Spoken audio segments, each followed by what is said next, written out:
our worst case looks like, which would be a very sharp peak.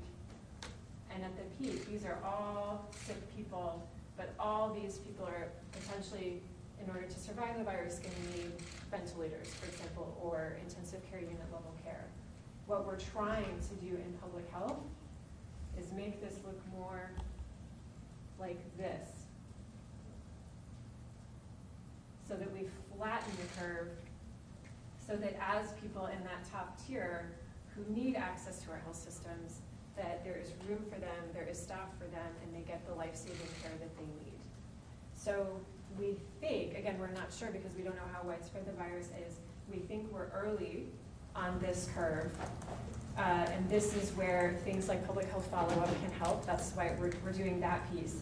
This is why we're also going to be looking at what we're calling social distancing, which you're already hearing about in the Oregon Department of Education guidance, and I'll touch towards the end of my comments on large groups of people coming together. But this is what a pandemic can look like. This is what we're hoping to make it look like through our work in public health. Dr. Myers, do you think you could just explain that a little bit in front of the microphone so that people may get a clear audio? Yeah, I don't know. Can I lift up? No, just from there you can kind of. Oh, from here. About it, yeah. Okay, so for those listening in, I drew a graph on a large post-it flexi board, just showing that in a sort of an unmitigated pandemic, you get a sharp peak as time goes on and cases go up. At the top of that peak would be people who would need access to life-saving care of intensive care units, ventilators, things like that.